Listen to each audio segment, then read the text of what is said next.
Hi everyone, hope you all had a fantastic Christmas and you've been enjoying all the action on the cobbles over the past week.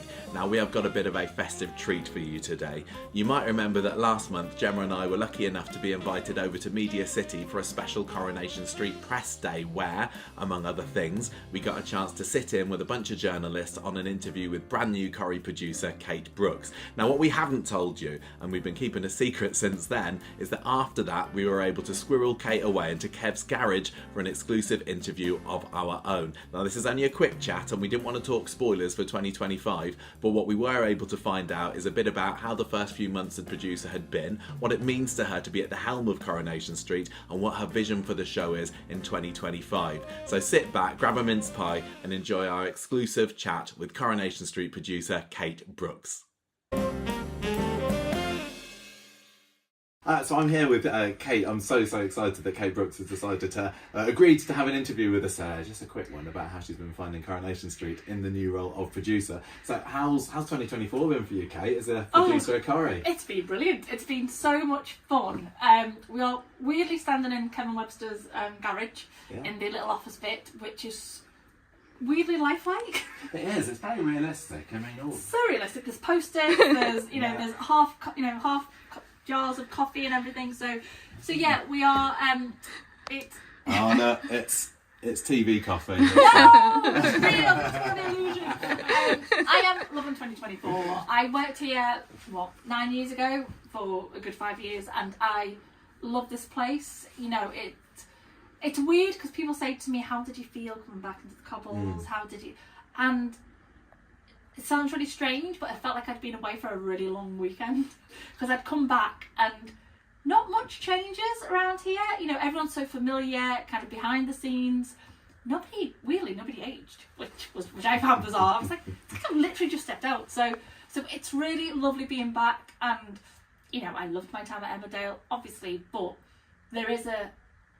there's something about stepping onto the street, as you guys know, that just fills your heart with this weird nostalgia and this weird sense of pride for British TV. And I know that sounds a little bit sentimental, but it's true, you know. And so I've enjoyed every second. It's a full-on crazy old gig I've got, but it's so enjoyable. And when times get a bit stressful, or you know, we're up against it, or you know, there's a million and one scripts to read or a million and one things to do, I just always remember that we get to make Corrie.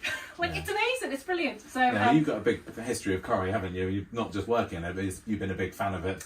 Big fan. Donkey's years. How can you not love Corrie? You know, exactly. it's my family would go through literally. You know, we'd sit down, we'd come in from school, you don't need to know all this information, but I'm going to tell you anyway. Come in from school, have our tea, sit down, and then we'd go through all the soaps. So we'd start kind of. You know, we'd start with, you know, Emmerdale, then we'd go over to like EastEnders, Coronation Street. We'd go through the whole kind of rigmarole. Usually the bill would be on like half. You know, there was a real structure, routine, and then it'd be bedtime. You know, so I've watched the show all my life. My family watch it. They love it. You know, they all have an opinion on everything that's going on, and I hear it constantly, which is great because.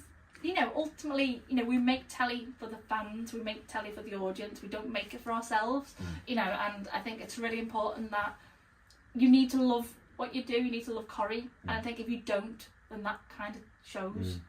Well, are you going to see much of a change in Coronation Street with you at the helm? Is it going to be similar kind of sort of sailing to how it's been? You know what, Corrie's on fire at the minute. You know, I've kind of come in and the show is just doing brilliantly. You know, the Joel storyline's been such a massive success. You know, Paul's M&D storyline was so traumatic and heartbreaking, but it was fantastic. So I'm really lucky that I've come in when I have done, because it just feels like every storyline is firing on all cylinders.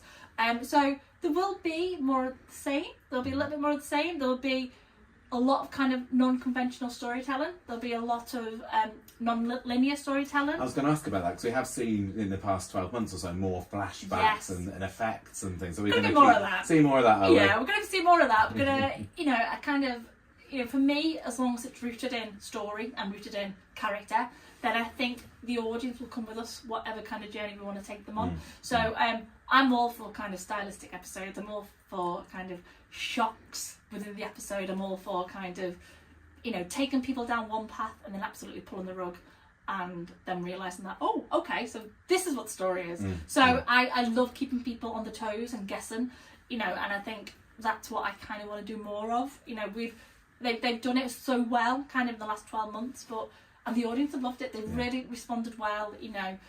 More of that, you know. We're brilliant. We've got some of the best actors, some of the best writers, some of the best teams in the business. Why would we not utilise that? That's brilliant about what you said about keeping people guessing, because we're a spoiler-free podcast, and we do love it when we're watching an episode and something happens that we had no idea wasn't in the press. So if that's what we're going to see more of with you at the helm, I'm all for it. There's going to be a lot of that coming up, and there's going to be a lot of shock moments. There's going to be a lot of gasps. There's going to be a lot of, oh my god, they did what? But I think ultimately the stories that we've got in motion, the stories that are coming up they're all brilliant. They're all brilliant, and I'm very passionate about making sure that we keep Corrie with this fire in its belly. Yeah. You know, bit of tapping into the history of the show as well. 100% love the Corrie history.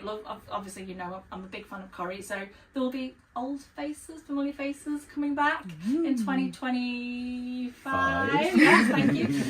So lots of lots of old faces returning, and lots of stories that come with that as well. So yeah, I love the history of Corrie. What I'd love the most is tapping into the history of their relationships with each other, the friendships. Brilliant. You know, I feel like sometimes, you know, relationships are key and are crucial and are part of the DNA of any soap, but friendships are equally important. You know, your Steve, Tim, you know, your Sally, Gail. You know, these are the relationships that we also really care about. So building friendships, revisiting old friendships is kind of top of my list of priorities. Fantastic. Well, thank you so much for speaking to me. I can't wait to see what 2025 is going to store for Corrie. Well, thank you, and I think you will. Hopefully, you will enjoy it. I'm sure you'll enjoy all of it. Brilliant. Thank you. You're welcome. Well, there we go. Thanks again so much to Kate for joining me for a chat there. So we got shock twists, we got returning faces, we got revisiting old friendships. It all sounds like music to my ears. Guys, what do you think about this? Let us know in the comments. What do you want to see in Coronation Street in 2025? And we will see you ourselves in 2025. But until then, ta-ra for now. Bye-bye.